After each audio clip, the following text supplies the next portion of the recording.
ถ้าเพื่อนๆมีภาพลักษณะแบบนี้แล้วอยากจะขยายเพิ่มเติมสัดส่วนให้ได้เป็นแบบนี้เดี๋ยวในคลิปนี้ผมพาทำแบบง่ายๆเลยครับ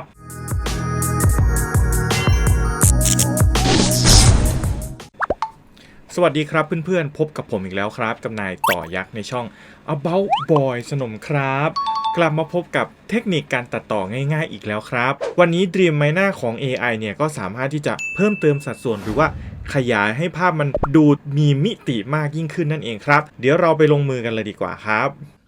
ครับก่อนเพื่อนๆจะไปชมคลิปนะครับฝากเพื่อนๆกดติดตามนะครับแล้วก็กดกระดิ่งไปแจ้งเตือนทั้งหมดด้วยนะครับจะได้ไม่พลาดคลิปใหม่ๆของช่อง About Boy สนมนะครับขอบคุณมากครับขั้นแรกให้เพื่อนๆเข้าไปที่ Dream Miner นะครับพิมพ์ไปเลยนะครับ dreamminer.capcut.com นะครับเดี๋ยวผมทิ้งลิงก์เอาไว้ข้างล่างได้ด้วยนะครับเพื่อนๆก็กดเข้าไปลักษณะแบบนี้ถ้ากรณีที่เพื่อนๆยังไม่ได้ลงชื่อเข้าใช้งานนะครับตรงนี้จะไม่มีรูปโปรไฟล์นะครับเพื่อนๆก็จะต้องลงชื่อเข้าใช้งานให้เรียบร้อยก่อนนะครับซึ่งวิธีการลงชื่อเข้าใช้งานเดี๋ยวผมแนบลิงก์เอาไว้ด้านล่างนะครับในคลิปที่ผ่านมาผมพาเพื่อนๆสร้างรูปภาพโดยการใช้ข้อความเป็นรูปภาพนะครับเดี๋ยววันนี้เราจะไม่ได้ใช้ตรงนี้นะครับเราจะเอาภาพที่เรามีอยู่หรือว่าภาพที่ยังไม่ได้เติมเต็มสมบูรณ์อะไรเนี่ยไปทำให้มันสมบูรณ์มากยิ่งขึ้นโดยไปที่คำสั่งนี้ครับ Canvas นะครับซึ่งสามารถเข้าจากตรงนี้หรือว่าตรงนี้ก็ได้เช่นเดียวกันนะครับแล้วแต่เพื่อนๆสะดวกนะครับในตัวอย่างนี้สมมุติผมใช้คำว่า Canvas ตรงนี้ผมกดเข้าไปนะครับในหน้าจอนี้ก็จะเป็นเหมือนกับการแต่งรูปภาพที่แบบออนไลน์นั่นเองเนาะก็ให้เพื่อนๆไปอัปโหลดภาพมาก่อนนะครับแล้วก็ไปที่คำว่าอัปโหลดรูปภาพแล้วก็เลือกรูปภาพนะครับสมมุติผมอยากได้ภาพนี้กด Open ไปเลยครับเขาก็จะทำการอัพขึ้นมาให้มาอยู่ใน Canvas ตรงนี้นั่นเองครับได้ลักษณะแบบนี้แล้วนะครับในภาพนี้นะครับสัดส่วนที่ผมเลือกในตอนแรกนะครับจะเป็น 1720 คูณ 1720 หรือว่าอัตราส่วน1ต่อ1นะครับผมอยากจะทำให้ภาพนี้มีอัตราส่วนเป็น4ต่อ3ผมกด4ต่อ3ไปเนาะสังเกตว่าภาพเนี่ยมันล้นอะไรประมาณนี้เราก็สามารถที่แตะนะครับแล้วก็ทำการย้ายไปตำแหน่งแล้วก็ย่อลงนะครับย่อลง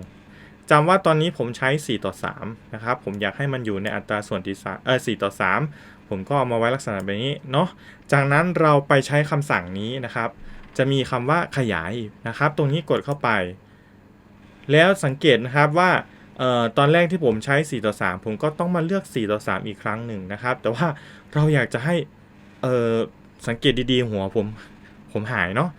ผมก็ทำการขยายขึ้นไปหน่อยนึงให้มันตรงกับแคนวาสที่เราเลือกตอนแรกนะครับให้มันพอดีกันเลยเนาะแบบนี้ให้มันเป๊ะกับ4ต่อ3ซึ่งเขาก็จะขยายขอบด้านซ้ายด้านขวาตรงนี้แล้วก็บนล่างนิดหนึ่งนะครับตรงนี้เพื่อนๆอยากจะพิมพ์อะไรเพิ่มเติมก็สามารถพิมพ์ไปได้นะครับโดยอันนี้ผมก็ไม่ได้พิมพ์ผมแค่ต้องการอยากจะให้เขาเพิ่มส่วนที่มันขาดหายไปนั่นเองเนาะผมก็กดคำว่าขยายแล้วก็รอให้ระบบประมวลผลสักครู่หนึ่งครับ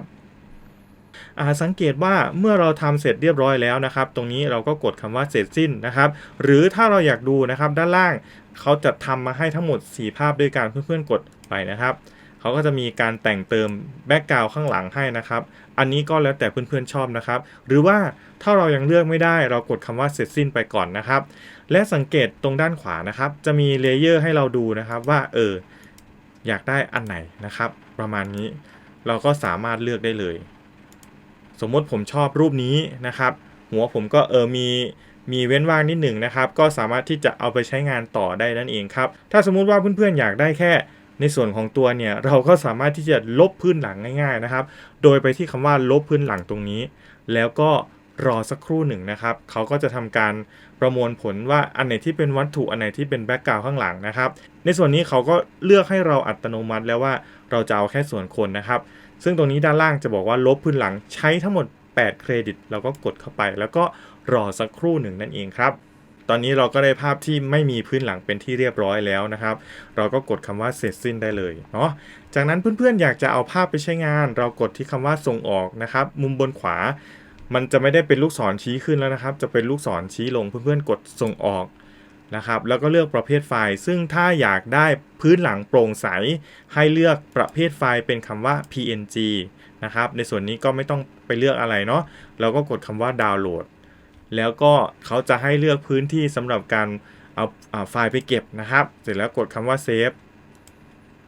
เท่านี้ก็เรียบร้อยแล้วนะครับเดี๋ยวไปดูผลงานเรานิดหนึ่งนะครับอันนี้ก็เป็นไฟล์ที่ถูกเพิ่มเติมในส่วนที่เป็นตรงนี้นะครับ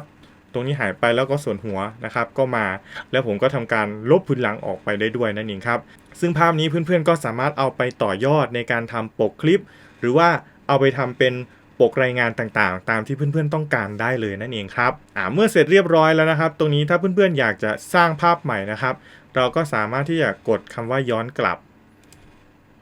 ไปที่ Canvas อีกครั้งหนึ่งแล้วก็เริ่มสร้างใหม่นะครับเดี๋ยวผมจะลองสร้างอีกภาพหนึ่งแบบง่ายๆนะครับกดอัปโหลดรูปภาพสมมุติผมจะเอาภาพนี้อยากจะได้แบบอัตราส่วนกว้างๆนะครับผมกำหนดอัตราส่วนตรงนี้เป็น16:9ให้มันยาวๆเลยนะครับเราอยากได้ขอบข้างๆเผื่อจะเอาไปใส่เป็นปก Facebook อะไรอย่างนี้นะครับตรงนี้เราก็ย่อลงมาก่อนย่อลงมาแบบนี้ก่อนนะครับสมมุติให้อยู่ตรงกลางปุ๊บมันก็จะมีเส้นตรงกลางพอดีจากนั้นเรากดคำว่าขยายแล้วก็เลือกอัตราส่วนเป็น16:9มันจะพอดีกันกับแคนวาสที่เราเลือกตอนแรกนะครับจากนั้นเราก็กดขยายซึ่งใช้ทั้งหมด8เครดิตนะครับก็กดเข้าไปแล้วก็รอสักครู่หนึ่งนะครับอันนี้ช้าเร็วขึ้นอยู่กับว่าตอนนั้นเซิร์ฟเวอร์มีคนใช้งานเยอะหรือเปล่ารวมถึงอินเทอร์เน็ตของเพื่อนๆด้วยนั่นเองครับตอนนี้เขาก็เติมพื้นหลังให้เราเป็นที่เรียบร้อยแล้วนะครับเราก็สามารถที่กดดูภาพที่2ภาพที่3เขาก็เหมือนเติมกล้ามให้ด้วยเนาะอะไรประมาณนี้นะครับสมมุติชอบภาพนี้เรากดคำว่าเสร็จสิ้นเท่านี้ก็เรียบร้อยนะครับถ้าเพื่อนๆไม่อยากตัดต่อหรืออะไรก็แล้วแต่นะครับเพื่อนๆก็สามารถที่จะกดส่งออกไปได้เลยนะครับซึ่งภาพนี้เราไม่จำเป็นต้องให้โปร่งใสด้านหลังนะครับเราก็สามารถที่จะเลือกเป็น JPEG ได้เลยนั่นเองครับเสร็จแล้วก็ดาวน์โหลดไปเก็บไว้ในพื้นที่เพื่อนๆต้องการเรียบร้อยแล้วนั่นเองครับเมื่อเพื่อนๆทำไปได้หลายๆภาพแล้วรู้สึกว่าเรามีบางภาพที่เราไม่ต้องการนะครับเราอาจอยากไปลบออกนะครับเพื่อนๆกดไปที่คำว่าย้อนกลับนะครับแล้วไปที่คำว่าเนื้อหานะครับตรงนี้จะมีเนื้อหาที่เราสร้างผ่านไปแล้วเพื่อนๆสามารถลบออกได้โดยการลากเมาส์คลุม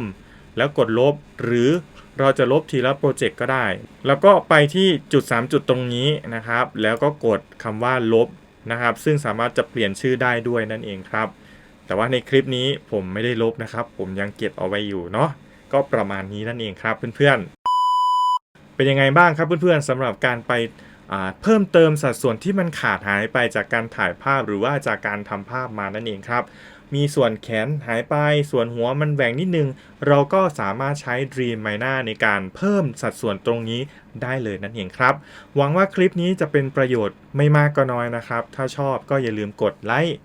กดแชร์แล้วก็คอมเมนต์มาร่วมพูดคุยกับผมได้เสมอครับและที่สำคัญเลยนะครับถ้าเพื่อนๆไม่อยากพลาดเกี่ยวกับการตัดต่อง่ายๆแบบนี้อย่าลืมกดติดตามและกดกระดิ่งให้ช่อง About Boy สนมด้วยนะครับเพื่อที่จะไม่ได้พลาดทุกการแจ้งเตือนของ YouTube นั่นเองนะครับแล้วเจอกันใหม่ในคลิปหน้าบ๊ายบายครับ